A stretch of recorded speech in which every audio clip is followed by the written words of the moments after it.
प्रवेश करायचा आणि काँग्रेस पक्षामध्ये काम करण्याचा आपला विचार पक्का केलाय. आज त्यांचं खरगे साहेबांच्या हस्ते काँग्रेस पक्षामध्ये प्रवेश करून घेत आहे. मी शेवाळे साहेबांना खरगे साहेबांना विनंती करतो की त्यांचा प्रवेश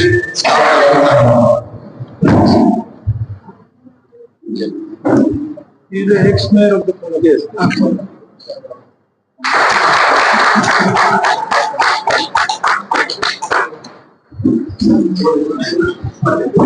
शेवाळे साहेबांच्या प्रवेशामुळे आपल्याला कल्पना असेल शिवाजीनगरचे खूप काही समीकरण बदलले.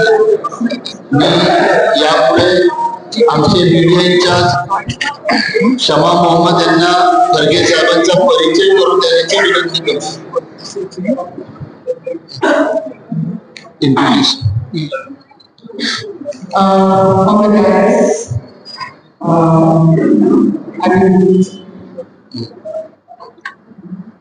Minister of Education, President of the Administrative Senior Economic Charge, our former Mayor Dipti Chaudhary, and state former Mayor.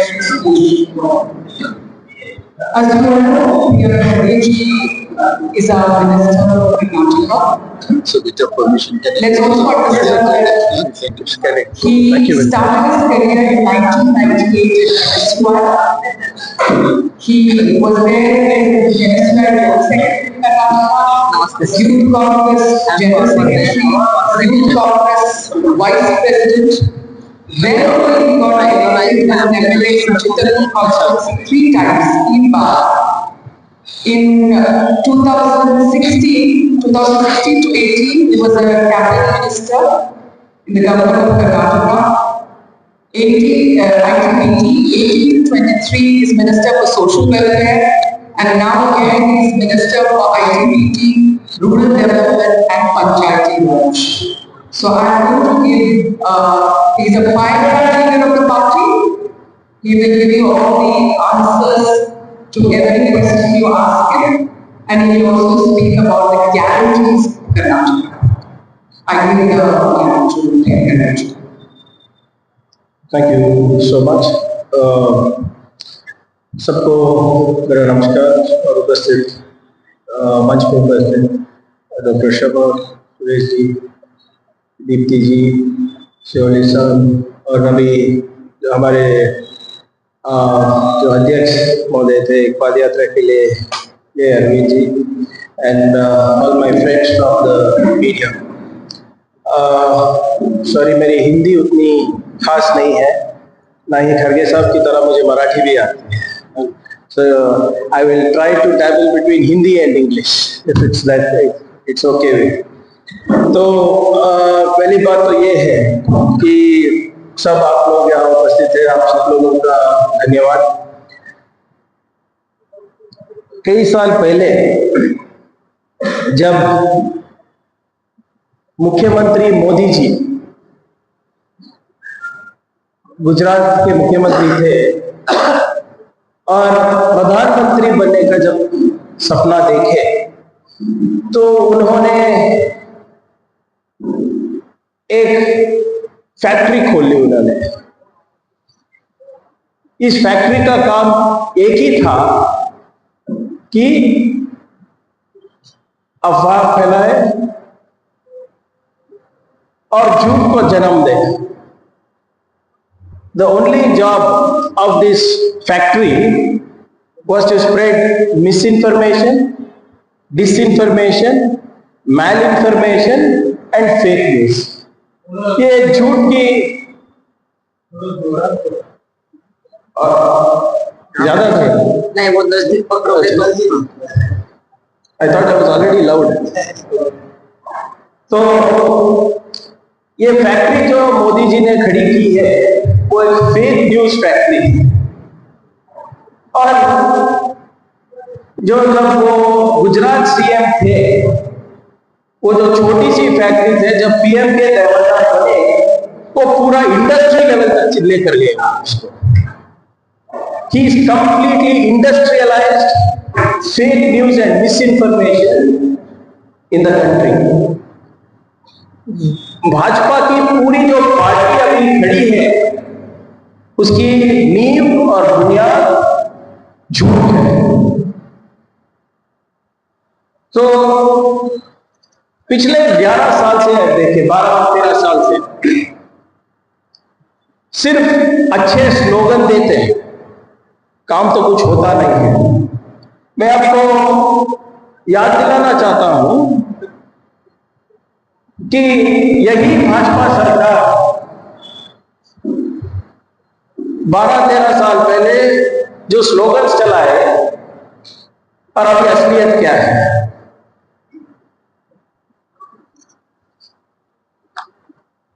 आपको याद रहेगा जब यूपीए की गवर्नमेंट थी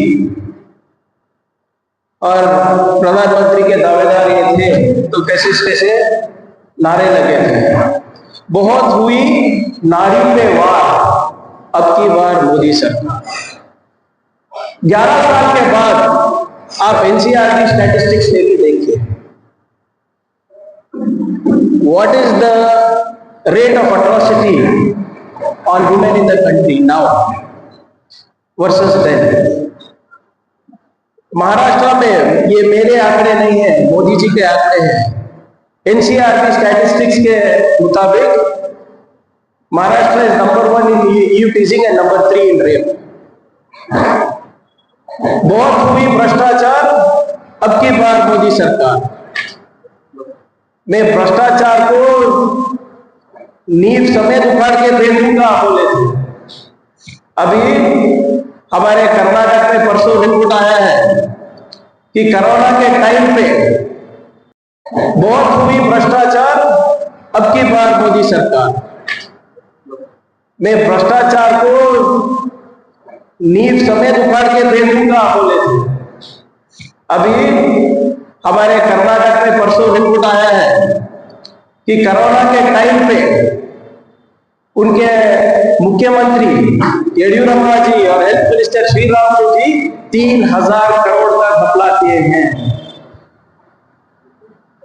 जब हम कर्नाटक में कांग्रेस सरकार वापस आई तो लोगों के जबान पे एक ही थी कि ये 40% सरकार है भाजपा की सरकार, पर नारे क्या लगाए, बहुत हुआ भ्रष्टाचार, अब की बार मोदी सरकार। अभी क्या हो रहा है, बहुत हुई महंगाई की मार, अब की बार मोदी सरकार। महंगाई क्या रुक गई है? आप कंपेयर कीजिए, आंकड़े लीजिए। ये अगेन, ये आंकड़े मेरे नहीं हैं, मोदी जी के हैं। As per Central Government of India Statistics, household savings, एक घर की बचत जो है has decreased by 50% in the last 50 years. Household debts has increased by 26% in the last 3 years. Maharashtra में एक वेजिटेरियन थाली खानी है तो 52% ज्यादा देना पड़ रहा है 3 साल से पहले से। Tomato prices 247% increase, potato prices 180% increase, garlic 128% increase. On an average, every vegetable cost has increased by 89%. परसों ही जो 19 kg का कमर्शियल सिलेंडर था वो 62% ज्यादा। तो बहुत हुई महंगाई की मार, अब की बार मोदी सरकार कैसे हो? पेट्रोल का दाम क्या है, डीजल का दाम क्या है, घर चलाने में कितना मुश्किल हो रहा है, मोदी जी को पता है। बहुत हुआ किसान पे अत्याचार, अब की बार मोदी सरकार। फार्मर का इनकम, आमदनी दुगना करते हैं बोले, he has reduced it by 1.5%। पिछले 9 साल में 1 लाख हमारे किसान बंधु आत्महत्या किए हैं। एमएसपी का प्रॉब्लम क्या है आपको पता है? महाराष्ट्र में शुगर केन इंडस्ट्री को 1000 करोड़ रिलीफ देते बोले, अभी तक नहीं दिया है। सोयाबीन में क्या चल रहा है आपको तो पता ही है। तो ये सब सिर्फ चुनाव के संदर्भ में सोशल मीडिया में या अपने व्हाट्सएप यूनिवर्सिटी में ये स्लोगन चलाते हैं। आपको याद होगा दूसरा एक स्लोगन, बहुत हुई रोजगार का इंतजार, बहुत हुआ रोजगार का इंतजार, अब की बार मोदी सरकार। Highest unemployment in the last 45 years is during the Modi regime. मैं कुछ पढ़ रहा था महाराष्ट्र के इसमें कि बोल रहे थे कि जब ये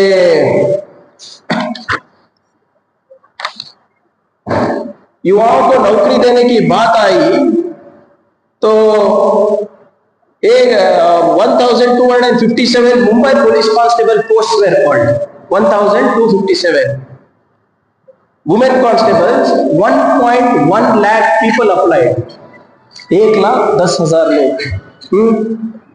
मुंबई में जब एयर इंडिया में 2216 हैंडीमैन पोस्ट के लिए एयर इंडिया में airport service air India airport services के लिए बुलाया था तो उधर स्टैम्पीड हुआ, 25,000 लोग अप्लाई किए। बैंक ऑफ बड़ौदा के रिपोर्ट के हिसाब से 2022 और 23 के 2022-23 में 2.43 lakh jobs were reduced in 375 companies in the country. ये जैसे मैं बता रहा हूं, आप डॉक्टर शर्मा की बात मत मानिए, मेरी बात मत मानिए, कांग्रेस की बात मत मानिए। ये सब आंकड़े तो गवर्नमेंट ऑफ इंडिया के हैं, मोदी जी के आंकड़े हैं। ये सब स्लोगन के बाद आपको याद रहेगा 10 साल 15 साल पहले क्या बोले थे, गुजरात मॉडल ऑफ डेवलपमेंट। वो गुजरात मॉडल ऑफ डेवलपमेंट अभी तक हम ढूंढ रहे हैं क्या है। वो जो स्लोगन अब की बार मोदी सरकार से लेकर पिछली बार जब चुनाव हुआ तो मोदी की गारंटी तक आ गया था, तो पिछले 10-11 साल किसकी गारंटी थी? If it was not Modi ji guarantee, whose guarantee was it? ये भाजपा के लोग क्या है, they mastered the art of lying. झूठ बोलने को एक अपनी कला बना दिए हैं और उनके सरदार प्रधानमंत्री मोदी जी और गृह मंत्री शाह जी हैं। वो आपने तो सुना होगा हिटलर के जमाने में वो एक गोबेल्स करके था, उसका काम यही था कि सुबह उठो, एक झूठ 100 बार दोहराओ तो सच बन जाएगा करके। ये तो गोबेल्स को भी आगे पीछे छोड़ रहे हैं ये दोनों। ये महाराष्ट्र इलेक्शन के दौरान मुझको एक बात हमेशा सुनने को आ रही है। मैं हमेशा एक चीज नोटिस करता हूं भाजपा के इलेक्शन के प्रचार में, I don't know if you have noticed, they don't speak about their achievements. Congress जब वोट मांगती है तो हमने क्या क्या किया है, राइट टू इंफॉर्मेशन किया है, राइट टू एजुकेशन किया है, हमने PSU बनाया है, हमने इतने सड़क बनाए हैं, हमने इतने लोगों को नौकरी दिया है। हम ये आंकड़े speak about their achievements. Congress जब वोट मांगती है तो हमने क्या क्या किया है, राइट टू इंफॉर्मेशन किया है, राइट टू एजुकेशन किया है, हमने PSU बनाया है, हमने इतने सड़क बनाए हैं, हमने इतने लोगों को नौकरी दिया है। हम ये आंकड़े आगे रख के हम वोट मांगते हैं। भाजपा कभी ऐसे मांगते सुना ही नहीं, हमेशा कोई कम्युनल इशू, इमोशनल इशू लेकर ये वोट मांगती है। 10 साल हो गए, दिखाने को कुछ भी नहीं है। स्टेट गवर्नमेंट में लास्ट टाइम 5 साल के, दिखाने को कुछ भी नहीं है। बात करते हैं कर्नाटका और तेलंगाना की गारंटी,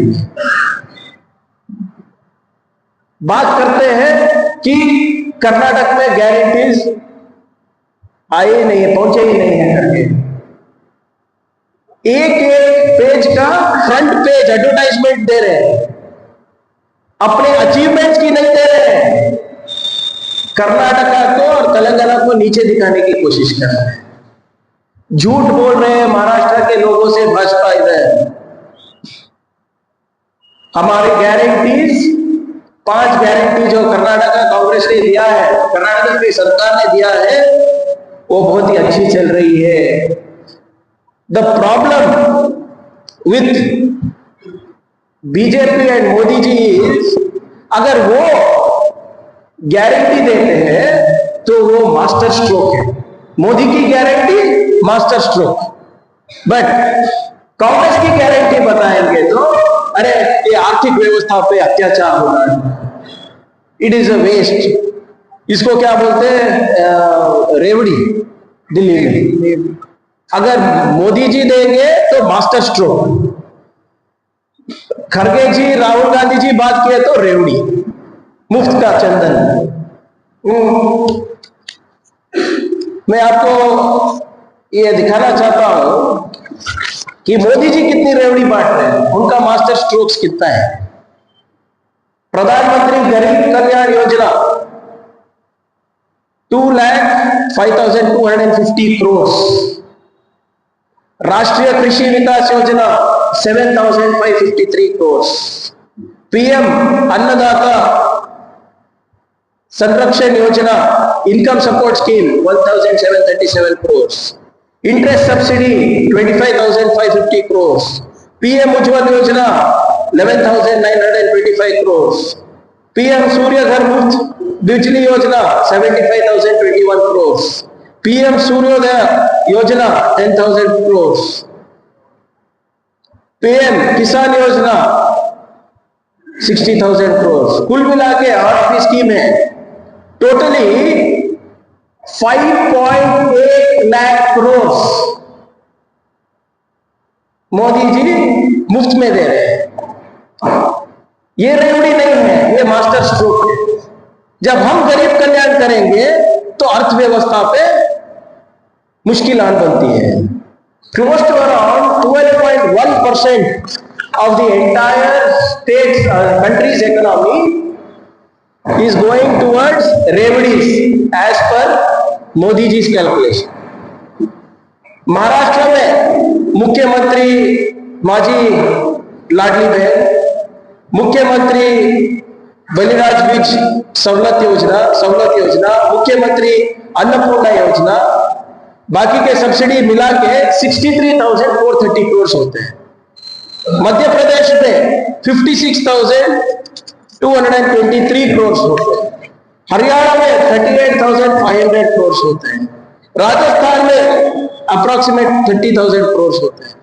तो जब बीजेपी देती है वो गरीब कल्याण है, जब कांग्रेस देती है वो रेवड़ी होती है। ये लॉजिक मुझको अभी तक समझ में नहीं है। कांग्रेस क्यों गारंटीज लेकर आई है,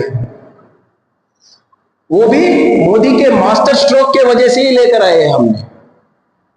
उनके जो मास्टर स्ट्रोक्स थे, पूरा मिडिल क्लास को वाइप आउट कर दिया है। परचेसिंग पावर जो था, आमदनी जो था मिडिल क्लास और लोअर इनकम ग्रुप का, वो पूरा खत्म कर दिया उनके मास्टर स्ट्रोक में। क्या क्या था उनका मास्टर स्ट्रोक? डीमोनेटाइजेशन, नोटबंदी जो हम बोलते हैं, परसों उसका एनिवर्सरी हुआ था। एक बार भी मोदी जी डीमोनेटाइजेशन के बारे में बात किए? निर्मला सीतारमण जी बात किए? नितिन गडकरी जी ने बात किया? कोई भी भाजपा वाला उसके बारे में बात किया? अगर सक्सेस होता था तो इधर सड़कों पर त्योहार मनाया जाता था। एक बंदा भी बात नहीं किया उसके बारे में। डीमोनेटाइजेशन, कोरोना का lockdown, unscientific opening up of the cities, unscientific lockdown, bad implementation of GST, ये पूरा मोदी इकोनॉमिक्स या अपने अंधभक्त बोलते हैं ना, मोदी नॉमिक्स के वजह से महंगाई, अपना वीक रूपी, जॉब लॉस, एमएसएमई, एसएमई, किराना शॉप जो बंद हो चुके हैं, ये सब मोदी नॉमिक्स के वजह से, मोदी के मास्टर स्ट्रोक की वजह से हुआ है। इसको हमने बहुत नजदीकी से देखा है। जब राहुल गांधी जी ने भारत जोड़ो यात्रा की, उन्होंने किसान से मिला, लेबर से मिला, स्टूडेंट से मिला, युवाओं से मिले, छोटे मोटे बिजनेसमैन से मिले। सब लोग यही बोल रहे थे कि इकोनॉमिक डिस्पैरिटी बहुत ज्यादा हो गया है, अमीर अमीर बन रहा है, गरीब गरीब बन रहा है। तो इसलिए हमने ये अर्थव्यवस्था को सुधारने के लिए हमने 5 गारंटी लेकर आए हैं। अगर हम लोगों का पैसा लोगों को वापस देंगे तो वो खर्च करेंगे और वापस सरकार को ही आएगी। ऐसे या ऐसे वापस सरकार को ही आएगी ना।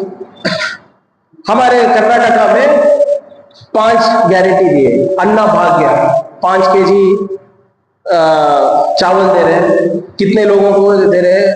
Close to around 4 crore people, 4 crore लोगों को। युवा निधि जैसे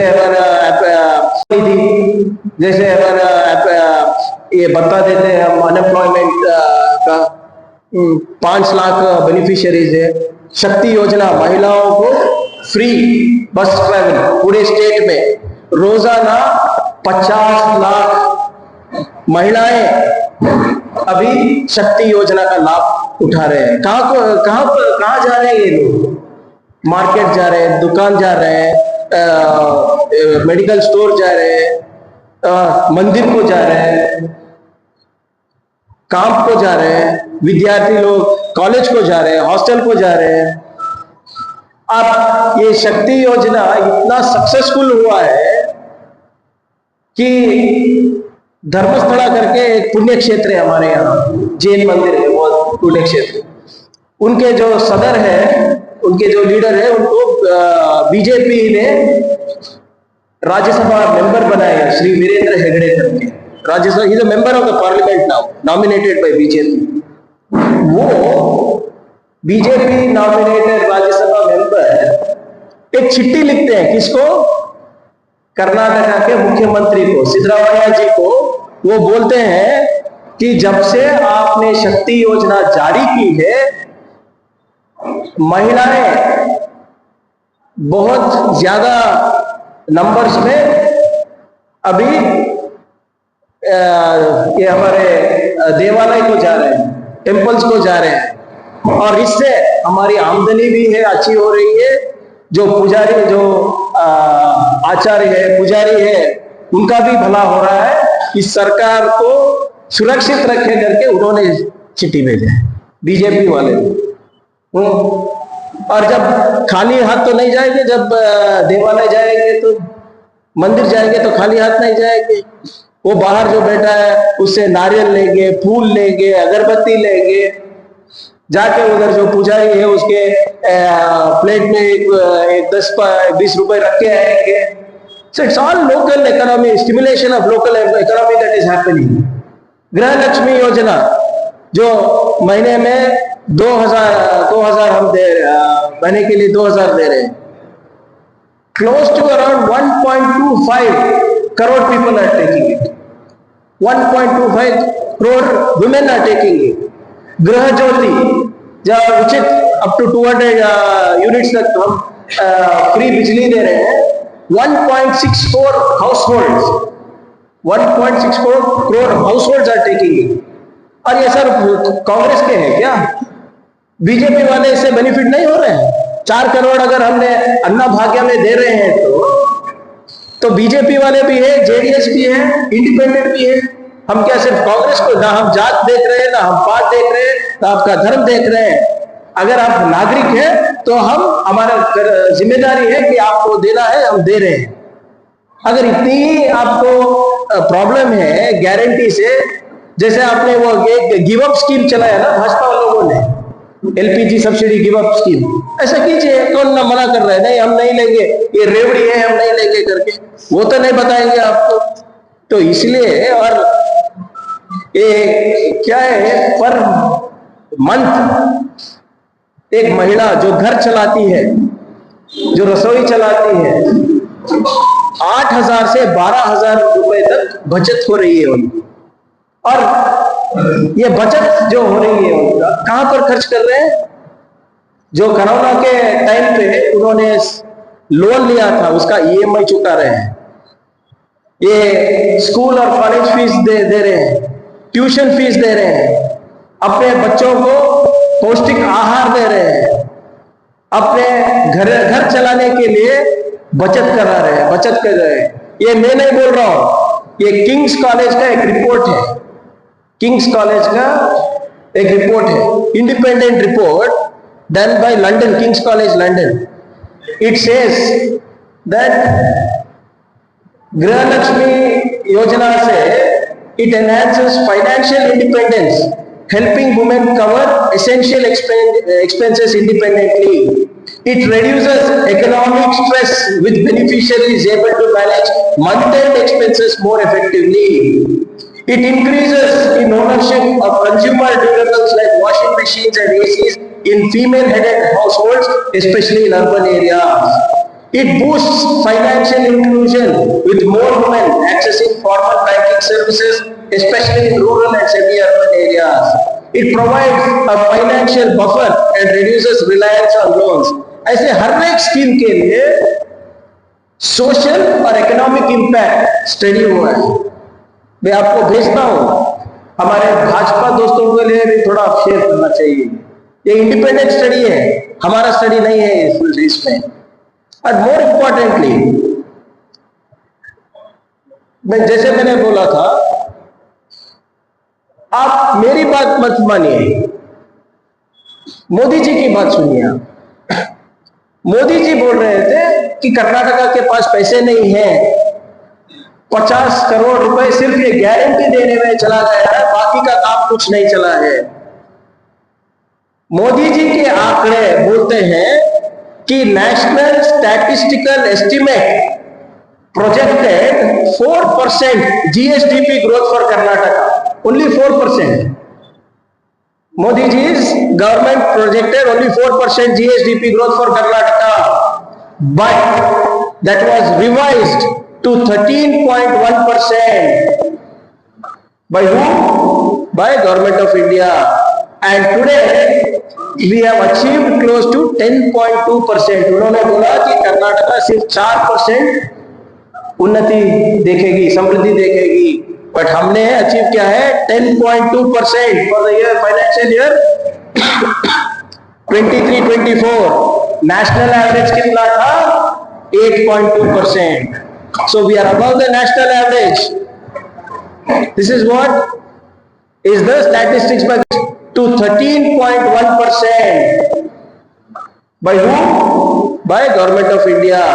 And today we have achieved close to 10.2%. उन्होंने बोला कि कर्नाटका सिर्फ 4% उन्नति देखेगी, समृद्धि देखेगी, बट हमने अचीव किया है 10.2% for the year financial year 23-24. National average कितना था? 8.2%. So we are above the national average. This is what is the statistics by Government of India. Thank you. we are ready. मेरा एक चुनौती है BJP Bhajpa लोगों को, किसको भी भेजिए आप, मोदी जी की गारंटी वर्सेस कांग्रेस की guarantee. We are ready to debate anywhere. आप मंच लगाइए, हम आएंगे. मोदी जी की मन की बात नहीं सुना है, जन की बात बोलेंगे हम. 11 साल हो गए सर, 11 साल हो गए. भाजपा की गवर्नमेंट एक प्रेस कॉन्फ्रेंस नहीं कर पाई. मोदी जी ने एक प्रेस कॉन्फ्रेंस तो किया है कभी भी? जैसे हम और आप बैठे हैं, इसके बाद आप प्रश्न पूछेंगे, मैं उत्तर दूंगा, उत्तर नहीं हो तो आप मुझे डांटेंगे. जो भी है एटलीस्ट वन कॉन्वर्सेशन. 11 साल में वन प्रेस कॉन्फ्रेंस. मैं चुनौती देता हूं भाजपा को कि प्रधानमंत्री जी को एक ओपन प्रेस कॉन्फ्रेंस करा दीजिए, एक ओपन प्रेस कॉन्फ्रेंस. अब तो मनमोहन जी को मौन मोहन बोल रहे थे, डॉक्टर मनमोहन जी को, और उन्होंने 100 प्रेस कॉन्फ्रेंस किया है अपनी. 10 साल में आपको एक भी करने के लिए क्या है?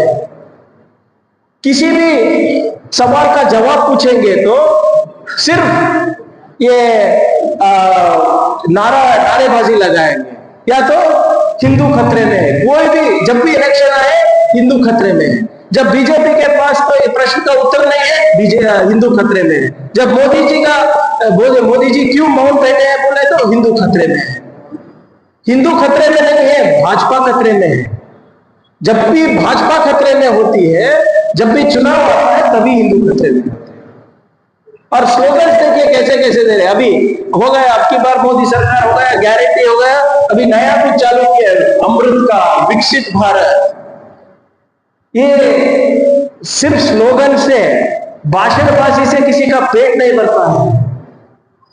अगर अमृत काल सच में है, अगर विकसित भारत सच में है, तो 2,50,000 भारतीय नागरिक हर साल अपनी नागरिकता क्यों त्याग रहे हैं? Every year, close to 2.5 lakh citizens are giving up their citizenship. Why? Why every hour 10 Indians are caught by American border police trying to illegally enter America? 2.5 lakh year. Every hour 10 Indians are caught trying to enter America illegally, and most of them are Gujaratis. Again, this is not my report, Government of India report. वो 2 करोड़ सालाना के नौकरी कहां पे? Make in India क्या हुआ? हमारा manufacturing output घटा क्यों है? चाइना से कंपीट करने वाले थे आप, वियतनाम से कंपीट करने को नहीं हो रहा है आपको। हमारे किसान बंधुओं का आमदनी दुगना क्यों नहीं हुआ है? सबका साथ सबका विकास क्यों नहीं हुआ है? अच्छे दिन की बात कर रहे थे, अच्छे दिन कहां पे हैं? सिर्फ अदानी और अंबानी को अच्छे दिन है अभी, और किसी को अच्छे दिन नहीं है, दिखाई दे रहे। अगर कुछ भी पूछे तो आपका स्टैंडर्ड है, आंसर है हिंदू खतरे में है। ग्लोबल हंगर इंडेक्स में we are 105, United nation human development index में we are 134, global gender gap index में we are 127, और इसको हम विकसित भारत बोल रहे हैं, इसको हम अमृतकाल बोल रहे हैं। मैं बोल रहा हूं कि प्रधानमंत्री को कोई इंटरेस्ट नहीं है डेवलपमेंट में, भाजपा को भी कोई इंटरेस्ट नहीं है डेवलपमेंट में, महाराष्ट्र, खासकर महाराष्ट्र के डेवलपमेंट में कोई इंटरेस्ट नहीं है। पहले तो हमारा कंपटीशन, कर्नाटक का कंपटीशन तो हमेशा महाराष्ट्र, तेलंगाना, तमिलनाडु से था। अभी तो हमारा कंपटीशन महाराष्ट्र से है ही नहीं। हमको जब भी, क्योंकि मैं पहली बार नहीं, तीसरी बार मंत्री बन रहा हूं, जब भी हम आईटी या बीट बायोटेक्नोलॉजी इन्वेस्टमेंट के लिए हम पिच करते थे, पहले हमारा कंपटीशन रहता था महाराष्ट्र में। अभी तो कोई पूछ ही नहीं रहा है। पुणे और Bangalore, almost we were like twin cities that time. What happened? How come Bangalore went so far ahead? Why Pune did not come? क्योंकि सारे प्रोजेक्ट प्रधानमंत्री महाराष्ट्र से चोरी चुपके गुजरात लेकर जा रहे हैं। ये भी प्रियंका खरगे नहीं बोल रहा है, कांग्रेस नहीं बोल रही, डॉक्टर शमा मोहम्मद नहीं बोल रही है, ये गवर्नमेंट ऑफ इंडिया के आंकड़े हैं। ये टाटा एयरबस 22,000 करोड़ प्रोजेक्ट जो महाराष्ट्र को आना था, हमने भी कोशिश किया कर्नाटका को लेने के लिए। जब मैं खुद उनसे बात किया तो बोला, sorry Priyank, we are taking it to Maharashtra, that is where we find the ecosystem. जब भाजपा सरकार कर्नाटका में थी तब 22,000 crore that was supposed to come to Maharashtra. How did it go to Vadodara? Vadodara में क्या है? Bombay is the financial capital, Pune is the skill capital, talent is here, money is here, manufacturing is here. How come it went to Vadodara? Vedanta Foxconn, 1.36 lakh crores. Maharashtra it was supposed to come. कितने job? Bhajpa सरकार कर्नाटका में थी तब 22,000 crores that was supposed to come to Maharashtra. How did it go to Vadodara? Vadodara में क्या है? Bombay is the financial capital, Pune is the skill capital, talent is here, money is here, manufacturing is here. How come it went to Vadodara? Vedanta Foxconn, 1.36 lakh crores. Maharashtra it was supposed to come. कितने job? 2 lakh jobs, 2 lakh job. Vedanta Foxconn 1.36 lakh. It was supposed to, if I am not mistaken, वो पुणे को आना था. Foxconn Vedanta was supposed to invest in Pune, but where did it go? Gujarat. Bulk drug factory 3,000 crore, 50,000 jobs कहाँ महाराष्ट्र में जाना था, went to Gujarat. Medical device park 450 crores went to Gujarat. Maharashtra का ये हमारे फडणवीस भाई साहब के एडमिनिस्ट्रेशन में और शिंदे साहब के एडमिनिस्ट्रेशन में जो हमारा डेट था 2.9 लाख करोड़ डेट था, वो अभी 7.8 लाख करोड़ गया है. All thanks to Mahayuti. BJP का ही था ना सरकार, डबल इंजन सरकार बोल रहे थे ना. आप सब लोगों का लोन डबल किए उन्होंने, इनकम तो डबल नहीं किया है. आप कोई भी इकोनॉमिक रिपोर्ट ले लीजिए, सिर्फ आपका इंटरेस्ट कितना बढ़ता है सालाना, 56,727 crores every year interest on the debt you have raised. किसके ऊपर जाएगा? हर एक नागरिक के ऊपर जाएगा. ये जो बच्चा अभी पैदा हो रहा है ऑलरेडी ही इज इन डेट महाराष्ट्र में. तो इसलिए भाजपा के लीडर्स जो है, please don't answer Congress, answer the people of Maharashtra.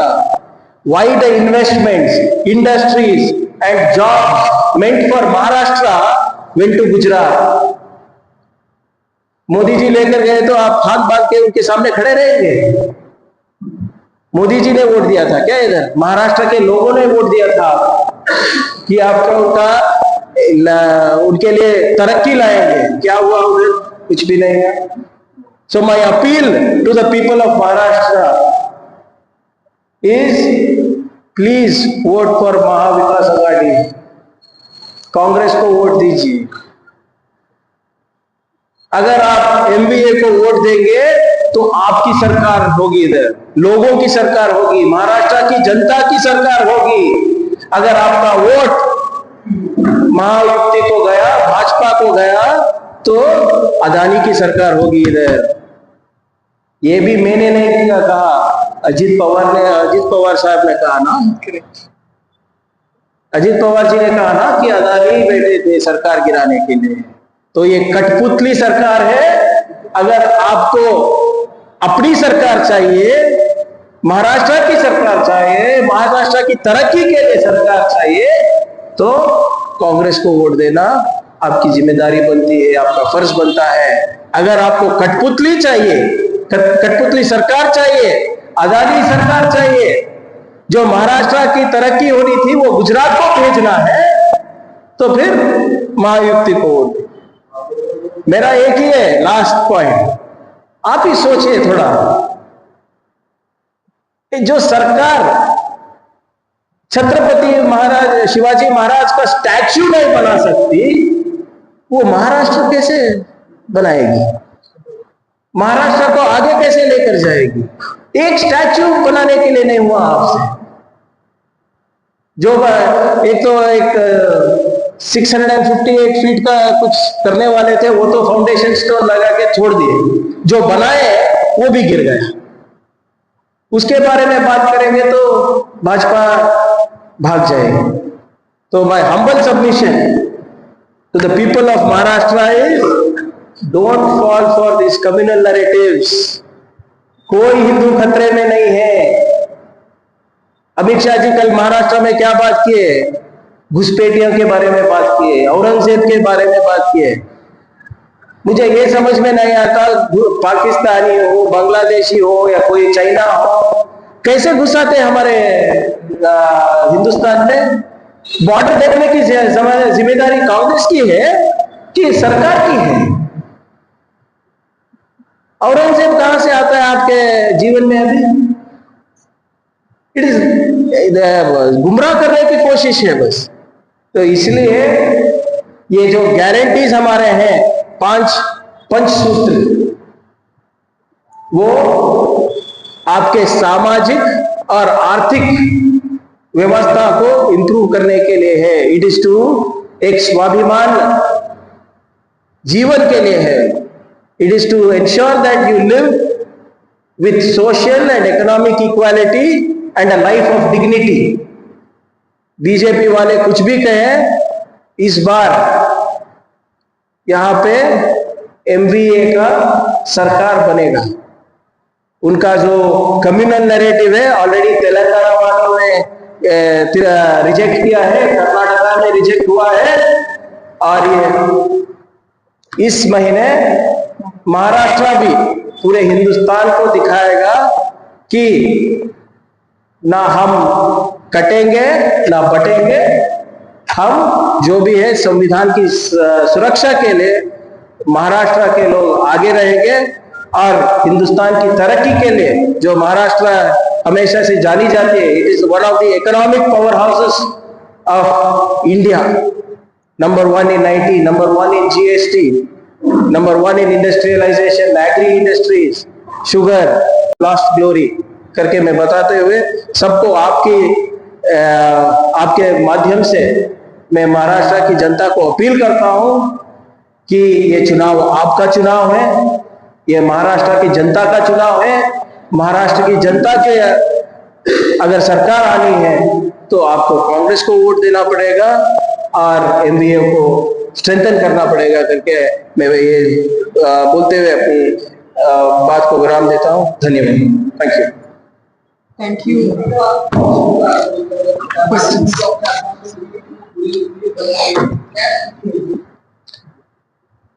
Every rupee has been paid. मैंने बताया कि इश्तेहार दे रहे हैं, इधर एक एक पेज का एडवर्टाइजमेंट दे रहे हैं, इसीलिए हमने भी इश्तेहार दिया है ना।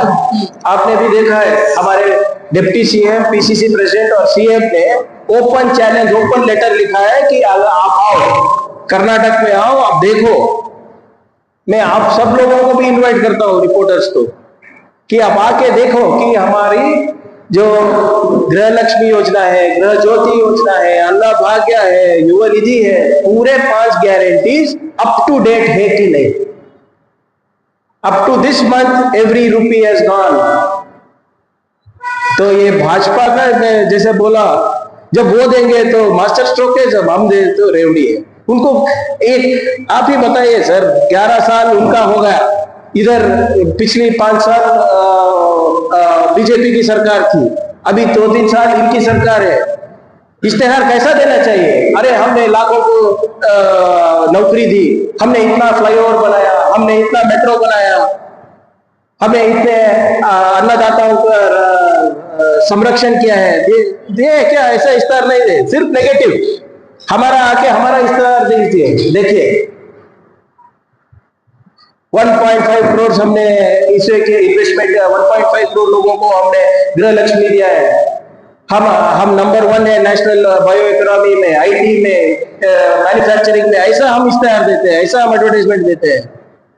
So this is nothing but a smear campaign, a magnified campaign by BJP, because they have nothing to show of either PM Modi or Eknath Shinde ji or budget पे 52,000 करोड़ सालाना we are spending, और मैंने आंकड़े भी पढ़े हैं, we have grown at 10.2%। Sir मेरा सिर्फ आईटी एक्सपोर्ट्स 4.5 लाख करोड़ से, जो कि किसको जाता है? वो मेरे स्टेट को रहता, सीधा केंद्र सरकार को जाता है। We are well within our fiscal responsibility deficit. We have, you compare ourselves with any of the states in Karnataka, sorry, in India, we are well within our fiscal responsibility act.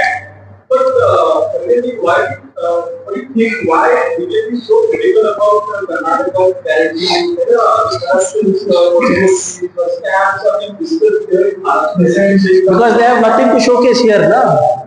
अरे साहब, जब खुद की बात नहीं कर सकते तो पड़ोस की बात करेंगे ना। That's what that's what I've been trying to tell you. Why don't they showcase their achievements?